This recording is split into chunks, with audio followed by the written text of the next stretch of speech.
નમસ્કાર વિદ્યાર્થી મિત્રો, આજે આપણે ધોરણ 12 માં ચેપ્ટર નંબર 10 માં સુએજ ટ્રીટમેન્ટમાં સૂક્ષ્મજીવોના ફાળા વિશે આપણે ચર્ચા કરીશું. તો હવે આજના લેક્ચરમાં આપણે ચર્ચા કરવાની છે કે આપણે જે ઘરમાંથી જે નીકળતું ગંદુ પાણી છે કે ગટરમાંથી નીકળતું ગંદુ પાણી છે તેમજ નગરમાંથી નીકળતું જે ગંદુ પાણી છે એ ગંદા પાણીના ને આપણે સુએજ તરીકે ઓળખીએ છીએ. તો આપણે સુએજ કોને કહેવામાં આવે છે? ગંદા પાણીને સુએજ કહે છે, બરાબર? હવે આ જે ગંદુ પાણી છે તેની અંદર શું છે, એટલે કે સુએજ ની અંદર શું છે? આપણે ગંદુ પાણી નહીં બોલી, પણ શું બોલીશું? સુએજ બોલીશું, બરાબર? સુએજ ની અંદર જોવા જઈએ તો ઘણા બધા કાર્બનિક દ્રવ્યો આવેલા છે જે આપણા માટે કેવા છે? હાનિકારક છે. તેમજ પાણીમાં વસવાટ કરતા જે સજીવો છે તેના માટે પણ આ કાર્બનિક દ્રવ્યો હાનિકારક છે. ઘણા બધા ઉપયોગી પણ છે. તેના સિવાય જોવા જઈએ તો રોગકારક સૂક્ષ્મજીવોની હાજરી પણ તેમાં જોવા મળે છે સુએજની અંદર. તો હવે આવું જે સુએજ છે એ સુએજને જો ડાયરેક્ટ નદી કે તળાવમાં ઠાલવવામાં આવે તો એ પાણી આપણે પીશું, બરાબર? તેના સિવાય પ્રાણીઓ પણ તે પાણી પીશે તો શું થશે? પાણીજન્ય રોગો જોવા મળશે. તો એના પહેલા કે સુએજને નદી કે તળાવમાં ઠાલવતા પહેલા તેને ટ્રીટમેન્ટ કરવામાં આવે છે, એટલે સુએજ ટ્રીટમેન્ટ કરવામાં આવે છે અને શુદ્ધિકરણની પ્રક્રિયા કરવામાં આવે છે અને ત્યારબાદ જ તેને નદી તળાવમાં ઠાલવવામાં આવે છે. તો આ જે પ્રક્રિયા જે પ્લાન્ટમાં કરવામાં આવે છે તેને સુએજ ટ્રીટમેન્ટ પ્લાન્ટ તરીકે ઓળખવામાં આવે છે. તો અહીંયા આપણે લખી શકીએ કે સુએજના ટ્રીટમેન્ટ ને આપણે શું કહીએ છીએ? ટ્રીટમેન્ટ કરતા પ્લાન્ટને શું કહેવામાં આવે છે? સુએજ ટ્રીટમેન્ટ પ્લાન્ટ કહેવામાં આવે છે, STPS, બરાબર? આ રીતે તમે MCQ માં પણ પૂછી શકે STPS એટલે શું? તો સુએજ ટ્રીટમેન્ટ પ્લાન્ટ તરીકે ઓળખવામાં આવે છે. હવે આ સુએજ ટ્રીટમેન્ટ પ્લાન્ટમાં સૂક્ષ્મજીવોનો ઉપયોગ કરવામાં આવે છે. તેથી આપણે સુએજ ટ્રીટમેન્ટમાં સૂક્ષ્મજીવોના ફાળા વિશે આપણે ચર્ચા કરવાની છે. હવે STPS માં કઈ પ્રક્રિયા કરવામાં આવે છે? તો STPS માં સુએજને એટલે કે ગંદા પાણીને બે તબક્કામાંથી પસાર કરવામાં આવે છે: પ્રાથમિક સારવાર અને દ્વિતીય સારવાર. દ્વિતીય સારવારને જૈવિક સારવાર પણ કહેવામાં આવે છે, બરાબર? તો આ રીતે પણ તમને પ્રશ્ન પૂછી શકે કે જૈવિક સારવાર વિશે સમજાવો અથવા તો દ્વિતીય સારવાર વિશે સમજાવો. આ પ્રશ્ન આગળ પણ પરીક્ષામાં પૂછાઈ ગયેલો છે. હવે પ્રાથમિક સારવાર દરમિયાન શું કરવામાં આવે છે સુએજમાં? તો પ્રાથમિક સારવાર દરમિયાન જે સુએજ હોય છે એ સુએજની અંદર તમને ખબર જ છે શું હશે? કે તરતો કચરો હશે, કે જે મોટા પ્લાસ્ટિક નો કચરો હશે તે પાણીમાં તરતો હશે. તેના સિવાય અંદર નાના મોટા દ્રવ્યો પણ આવેલા હશે. તો એની જે ટ્રીટમેન્ટ છે એ પ્રાથમિક સારવારમાં કરવામાં આવે છે, કે જેમાં આપણે લખી શકીએ કે સુએજમાંથી નાના મોટા દ્રવ્યો જેમ કે પથ્થર હોય, રેતી હોય, બરાબર? એ બધા દ્રવ્યો ને તબક્કાવાર પ્રક્રિયા કરવામાં આવે છે દ્રવ્યોને દૂર કરવા માટે, બરાબર? પ્રક્રિયા કરવામાં આવે છે. હવે કઈ પ્રક્રિયા કરવામાં આવે છે? તો બે પ્રક્રિયા કરવામાં આવે છે: ગાળણની પ્રક્રિયા અને અવસાદનની ક્રિયા. તો સૌથી પહેલા તો ગાળણની ક્રિયામાં શું કરવામાં આવે છે? જે સુએજનો કેવો કચરો? તરતો કચરો શું કરવામાં આવે છે? દૂર કરવામાં આવે છે, બરાબર? કે જે તરતો કચરો હોય તેને વારંવાર ગાળણની પ્રક્રિયા કરવામાં આવે અને તે રીતે તરતો કચરો દૂર કરવામાં આવે છે. હવે બાકી શું વધ્યું? તો જે સુએજમાં તરતો કચરો તો કાઢી લીધો, બાકી જે રગડો હોય કે કાદવ હોય તે ટાંકીમાં નીચે બેસી જશે. બરાબર? તો અહીંયા આપણે લખી શકીએ કે કાદવ, રગડાને શું કરવામાં આવે છે? અવસાદન એટલે નીચે બેસી જશે. અવસાદન દ્વારા દૂર કરવામાં આવે. બરાબર? હવે બાકી જે ઉપરનો કચરો નીકળી ગયો, નીચે જે કચરો બેસેલો છે જેને આપણે અવસાદન દ્વારા દૂર કરેલો છે. બરાબર? તો આ જે કાદવ, રગડો જે નીચે બેસેલો છે તેને શું કહેવામાં આવે? તેને પ્રાથમિક સ્લજ કહે છે. શું કહે છે? પ્રાથમિક સ્લજ કહે છે. તો તમને પ્રશ્ન આ રીતે પણ એમસીક્યુમાં પૂછી શકે, પ્રાથમિક સ્લજ એટલે શું? બરાબર? તો પ્રાથમિક સ્લજ એ બીજું કાંઈ નથી પણ સીવેજ વોટર ટ્રીટમેન્ટ પ્લાન્ટમાં જે સુએજનું જે પ્રાથમિક સારવાર દરમિયાન જે અવસાદનની ક્રિયા કરેલી છે તે અવસાદન દરમિયાન કચરો છે, રગડો છે તે ટાંકીમાં નીચે જે બેસેલો હોય છે તેને પ્રાથમિક સ્લજ તરીકે ઓળખવામાં આવે છે. યાદ રહી ગયું? હવે જેમ કે અહીંયા આ ટાંકી છે, સમજી લો. ઉપરનો જે તરતો કચરો છે તે બહાર નીકળી ગયો ગાળણ દ્વારા, નીચે જે રગડો છે તે નીચે બેસી ગયો છે. બરાબર? આ છે પ્રાથમિક સ્લજ છે. બાકી જે તરતું પાણી છે, આ તરતું પાણી છે તેને ઇન્ફ્લુઅન્ટ કહેવામાં આવે છે. ઇન્ફ્લુઅન્ટ કહેવામાં આવશે. બરાબર? ઇન્ફ્લુઅન્ટ યાદ રહેશે. ઇન્ફ્લુઅન્ટ એટલે શું? તો જે તરતું પાણી છે તેને ઇન્ફ્લુઅન્ટ તરીકે ઓળખવામાં આવશે. તો અહીંયા તમે લખી નાખો, તરતા પાણીને ઇન્ફ્લુઅન્ટ કહેવામાં આવશે.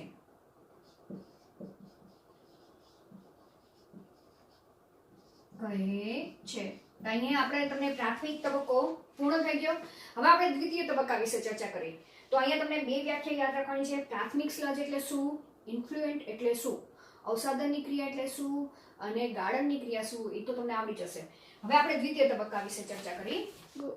હવે પ્રાથમિક સારવાર દરમિયાન જે ઇન્ફ્લુઅન્ટ મળેલું છે તે ઇન્ફ્લુઅન્ટને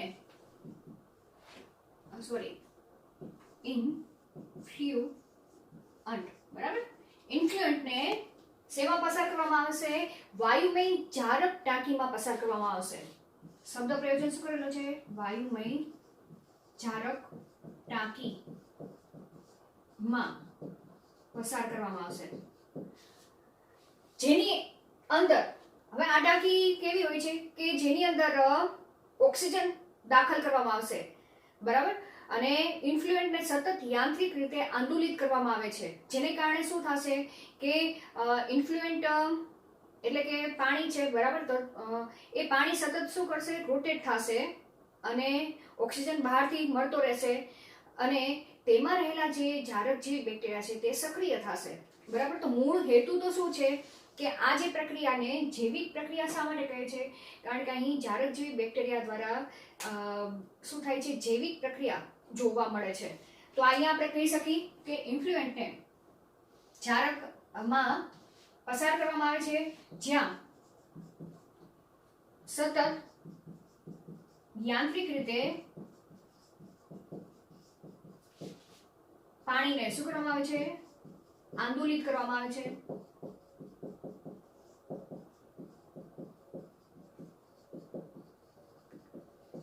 જેને કારણે શું થશે કે ઇન્ફ્લુઅન્ટમાં રહેલ જારક જેવી બેક્ટેરિયા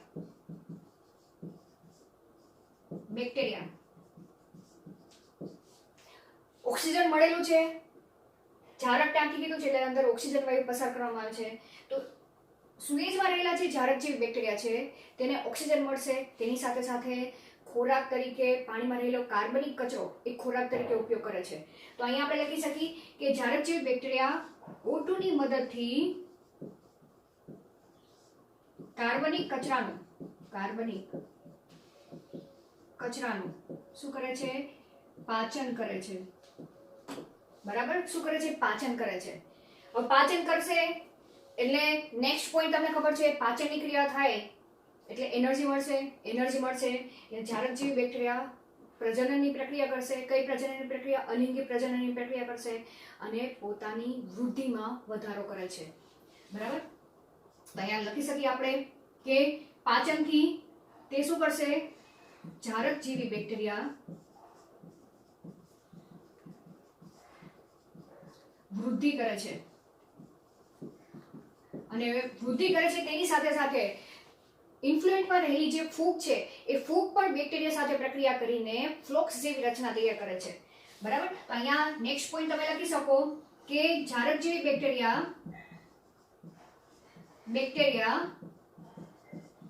ફૂગ સાથે મળીને, પ્લસ લખું છું, બરાબર, ફૂગ સાથે મળીને શું બનાવે છે? ફ્લોક્સ બનાવે છે. તો આ રીતે પણ તમને એમસીક્યુ માં પૂછી શકે. બરાબર, ફ્લોક્સ એટલે શું? તો કઈ રીતે યાદ રાખશો કે સીવેજ વોટર ટ્રીટમેન્ટ પ્લાન્ટમાં ના દ્વિતીય સારવાર દરમિયાન બેક્ટેરિયા, ઝારકજીવી બેક્ટેરિયા પોતાની વૃદ્ધિ કરે છે, તેની સાથે સાથે ફૂગ પણ તેની સાથે પ્રક્રિયા કરતું જોવા મળે છે. તો આમ બેક્ટેરિયા અને ફૂગના સંયોજનને ફ્લોક્સ તરીકે ઓળખવામાં આવે છે. તો આપણે અહીંયા જેમ કે અહીંયા હું તમને આકૃતિ દ્વારા સમજાવવા માંગુ છું કે આ ઇન્ફ્લુએન્ટ છે. બરાબર, આ ઇન્ફ્લુએન્ટ છે.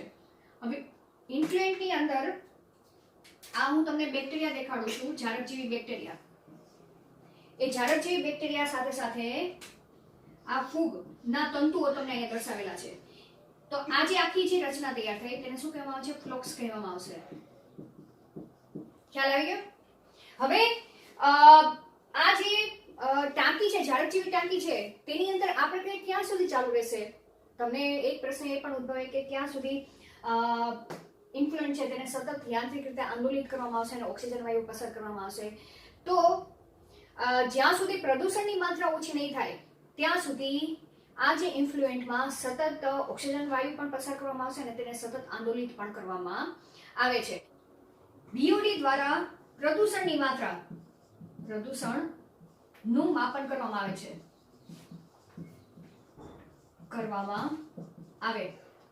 હવે કઈ રીતે કરવામાં આવે છે કે બીઓડી એટલે શું? સૌથી પહેલા તો એ આપણે ચર્ચા કરી કે જેને બાયોલોજિકલ ઓક્સિજન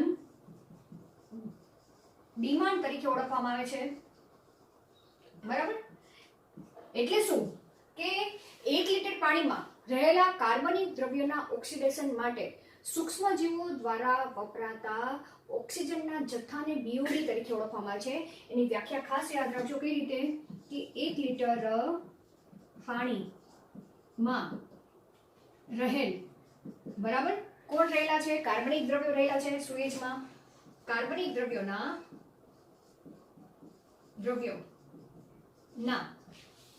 ઓક્સિડેશન માટે સૂક્ષ્મજીવો દ્વારા વપરાતા ઓક્સિજનના જથ્થાને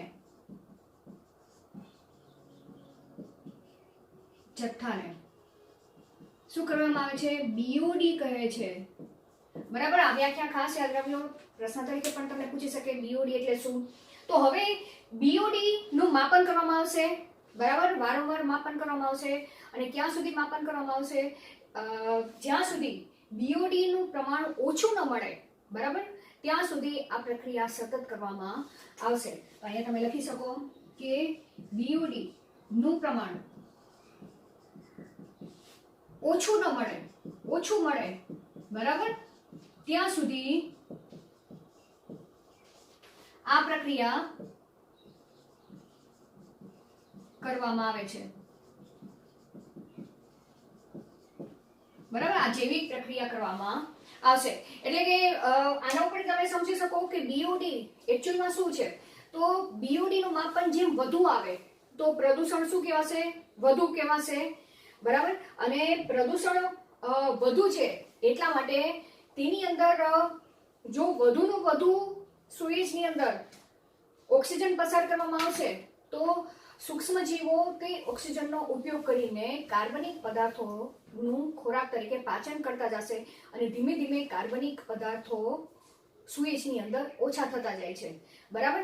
હવે જ્યારે કાર્બનિક પદાર્થોની માત્રા સુએજની અંદર ઓછી હશે ત્યારે બીઓડીનું પ્રમાણ તમને ઓછું જોવા મળે છે, બરાબર. અને બીઓડીનું પ્રમાણ ઓછું આવે તો સમજી લેવાનું કે તમારા જે સુએજ છે, ઇન્ફ્લુએન્ટ છે, એ ઇન્ફ્લુએન્ટ ના શુદ્ધિકરણની પ્રક્રિયા થઈ ગઈ છે, બરાબર. તો આમ ઇનડાયરેક્ટલી માપન જોવા જઈએ તો બીઓડી એ કાર્બનિક દ્રવ્યોના માપનની પરોક્ષ રીતે પ્રક્રિયા તમને દર્શાવે છે, બરાબર ને. તો હવે આ જે પ્રક્રિયા થઈ એ પ્રક્રિયા દ્વિતીય જૈવિક સારવારની પ્રક્રિયા થઈ. હવે શું કરવામાં આવશે કે હવે જે આ ઇન્ફ્લુએન્ટ છે, જૈવિક સારવાર થઈ ગઈ છે, બીઓડી ઓછું આવ્યું છે, તો હવે આ ઇન્ફ્લુએન્ટને સેટલિંગ ટાંકામાં લઈ જશે. તેને શેમાં? સેટલિંગ ટાંકામાં. સેટલિંગ ટાંકો એટલે શું કે આ જે ઇન્ફ્લુએન્ટ છે, ઇન્ફ્લુએન્ટને સેટલ થવા દેશું એટલે કે એ પાણીને હલાવશું નહીં, જેને કારણે શું થશે? અવસાદનની ક્રિયા જોવા મળશે.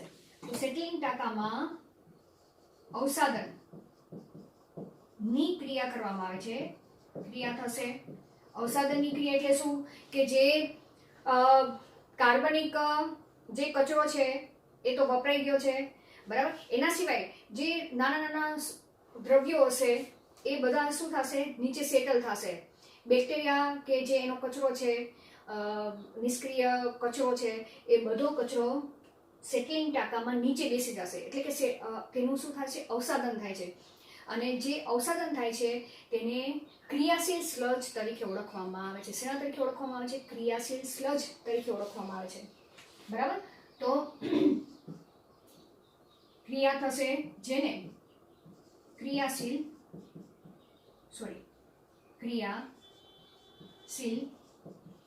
સ્લજ કહે છે.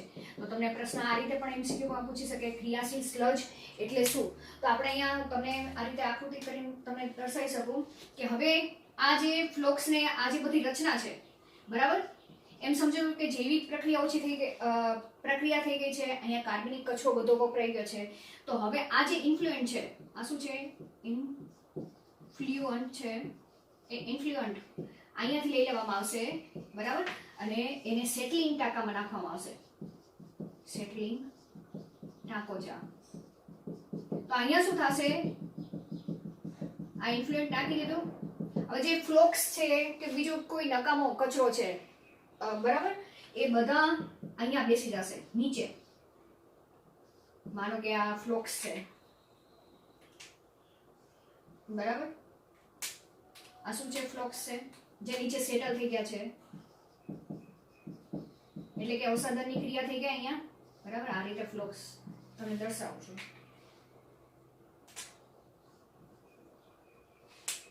ખ્યાલ આવી ગયો?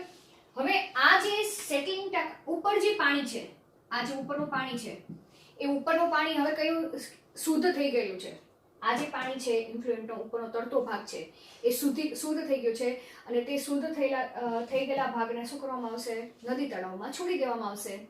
બાકી જે આ જે નીચેનો જે હવે આ જે ફ્લોક્સનો વાળો કચરો છે, આને શું કહેવામાં આવશે? ક્રિયાશીલ સ્લજ.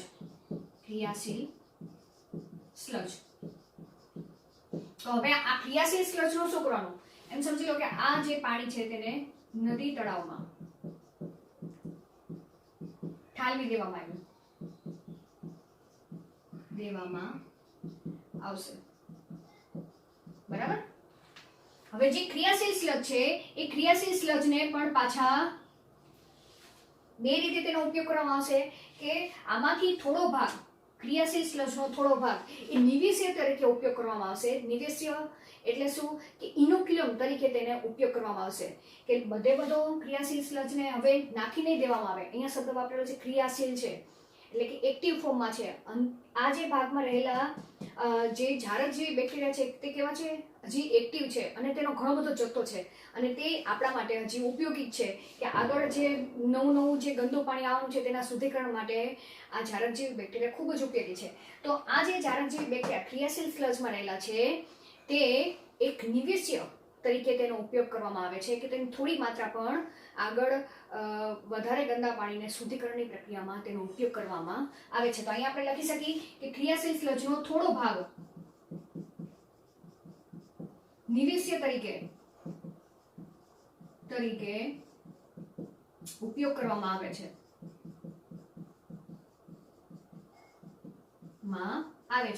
પણ મોટા ભાગનો જે ભાગ છે, બરાબર, કે એટલી બધી ક્વોન્ટિટી પણ જરૂર નથી એની. તો થોડાક તમે ક્વોન્ટિટી ક્રિયાશીલ સ્લજમાંથી થોડી ક્વોન્ટિટી લેશો, એમાં પણ ઘણા લાખોની સંખ્યામાં ઝાડકજીવી બેક્ટેરિયા છે. તો અહીં આટલો બધો ક્રિયાશીલ સ્લજ મળેલો હોય તો એનો થોડો ભાગ જ તે આગળની પ્રક્રિયામાં ફરીથી ઉપયોગ કરવામાં આવે છે. પણ જે મોટા ભાગના જે ક્રિયાશીલ સ્લજ છે તેને શું કરી નાખવામાં આવશે? તેને નિષ્ક્રિય કરી નાખવામાં આવશે. તો હવે આ જે આપણે લખી શકીએ કે મોટો ભાગ કોનો? ક્રિયાશીલ સ્લજનો, તેને એનએરોબિક ડાયજેસ્ટર ટાંકામાં નાખવામાં આવે છે. બરાબર, શેમાં? એનએરોબિક ડાયજેસ્ટર ટાંકાની અંદર નાખવામાં આવશે. તો અહીંયાથી આપણે હું તમને અહીંયા દર્શાવી દઉં કે આ જે ક્રિયાશીલ સ્લજ છે એ ક્રિયાશીલ સ્લજને આ કયો ટાંકો છે? એનએરોબિક ડાયજેસ્ટર ટાંકો, જેની અંદર આ ક્રિયાશીલ સ્લજ નાખી દીધું છે. બરાબર, હવે આ કેવું છે? એર ટાઈપ છે, કે આનું મુખ કેવું બંધ કરી દીધું છે, કે જેની અંદર ઓક્સિજન વાયુ પસાર ન થાય તે રીતે એર ટાઈટ બંધ કરી દેવામાં આવશે.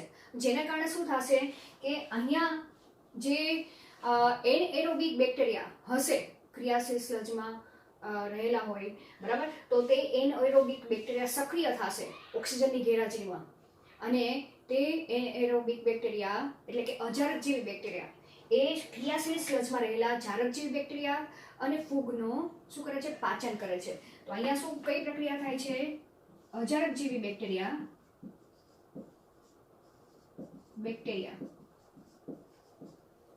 ક્રિયાશીલ સ્લજમાં રહેલા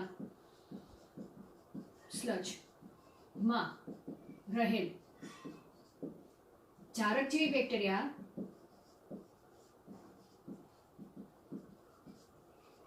પ્લસ ફૂગ નું પાચન કરે છે.